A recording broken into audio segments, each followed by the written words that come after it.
मी ह्याच इथं उभा राहून भाषण केले, अजूनही माझ्या स्मरणात आहे.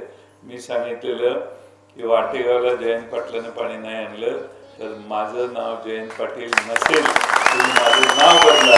हे 40 वर्षापूर्वी भाषण केलं. भेटीला हे आभाळ आले.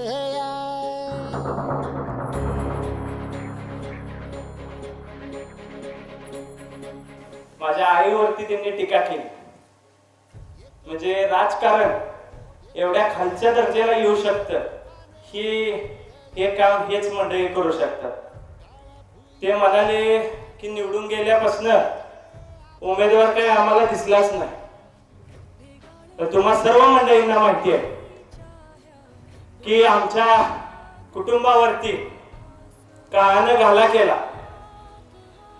आमचे काका एका अपघाती निधनामध्ये ते आम्हाला सोडून गेले आणि ह्या माणसांनी त्या गोष्टीचं एक टीकेचं भांडवल केले. हे खरंच त्यांना शोभणारं नाही. त्याचबरोबर ते म्हणाले की जिल्हा परिषदेच्या उमेदवारांनी त्यांच्या कार्यकाळात 1 रुपयाचा निधी या मतदारसंघाला दिला नाही.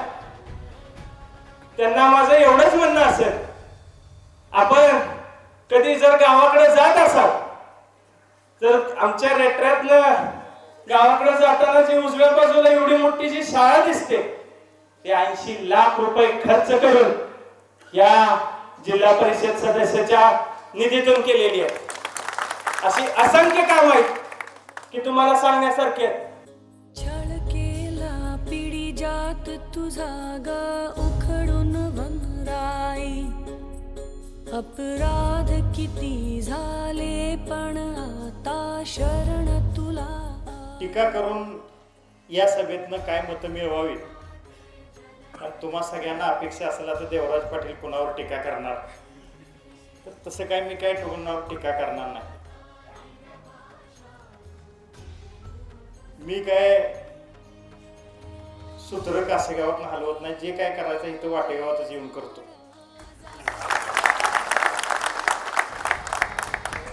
आणि मी राहायला कासेगावात आहे, कोल्हापुरात नाही.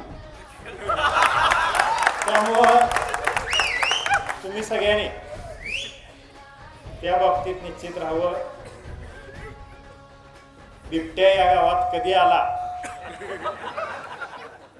आणि मला बोलवलं नाही असं काय नाही. कधी बिबट्या होते मी हजर आहेच.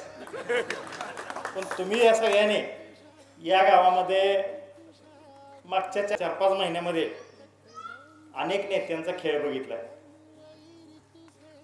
बिबट्या तिकडे चांदोलीतल्या जंगलातून निघायच्या आधीच ही पोच मग दऱ्यात येऊ दे नाही आणि कुठे इकडं आपल्या किरण नांगरेंच्या त्या बाजूला रानात येऊ दे. जणू की बिबट्याने सांगूनच येत होता. अशा पद्धतीची ही मंडळी या गावामध्ये दिखावा करण्यासाठी येत होती.